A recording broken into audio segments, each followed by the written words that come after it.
The man never expected that even though he was clearly a healer class, after getting transported to another world, his daily life would be even more brutal than a PE teacher's training drills. The reason was simple. On the battlefield, healers are always the easiest targets. If the enemy realizes the team's healer looks weak, he'll always be the first one they focus down. But his master had a completely different theory. If this healer can knock an enemy out with 3 punches, then no one will ever dare treat him like an easy target again. So starting from the second day Jack arrived in this world, his master put him on a training program that could only be described as hell level. 6 hours of weighted running every day, followed by 1,000 weighted push-ups. On top of that, there was intense impact resistance training. At the beginning, Jack was pushed so hard almost every day he could barely stand. His whole body felt completely drained. But as time passed, something strange began to happen. A green glow started appearing from his body automatically. Wherever he got injured, it would heal instantly. Not only that, the muscles torn from extreme exercise would also repair themselves rapidly. This was the power of a healing class. And so Jack's body grew stronger and stronger through constant destruction and recovery. One day, the 2 companions who had been transported here with him came to visit. But the moment they reached the training ground, they saw Jack going through a terrifying workout.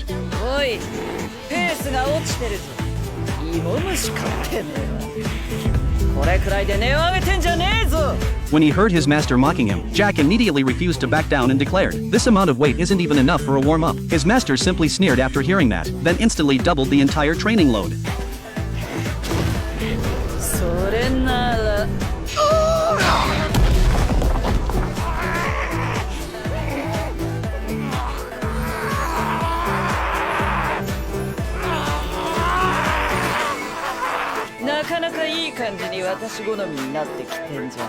Looking at Jack's muscles that looked ready to burst out of his shirt, the student council president couldn't help shedding tears of sorrow. Meanwhile, the kingdom's knight commander couldn't stand it anymore. In his eyes, Master Ross was clearly abusing talent, so he immediately grabbed Ross by the collar, ready to teach her a lesson. But just as he was about to make a move, the knight commander suddenly froze, because the person standing in front of him was the kingdom's strongest healer, Ross. Not only was her healing ability unbelievably powerful, she had also trained her body to a level close to a saint. If they really started fighting, the knight commander probably wouldn't gain any advantage at all. With no other choice, he could only pretend he hadn't seen anything to give the knight commander a way out. Ross casually announced as well, "Training's over. Time to go eat lunch." Everyone gathered together and got ready to eat. But Jack suddenly noticed the student council president had been drooling the whole time. He thought they had brought some delicious food today, but the next second the president revealed her true intention.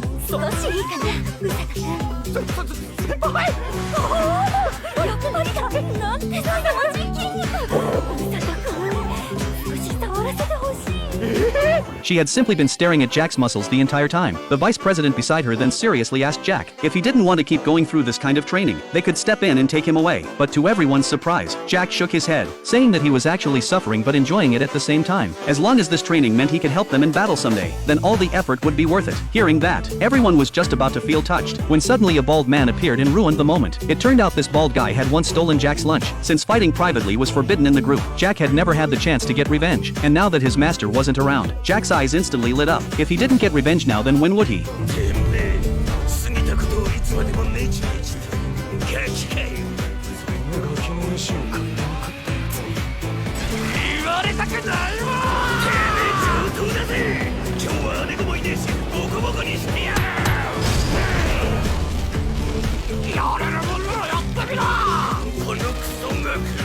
Seeing that Jack had gradually adapted to this world and found his own way of living, the president and vice president exchanged a glance and smiled with relieved expressions.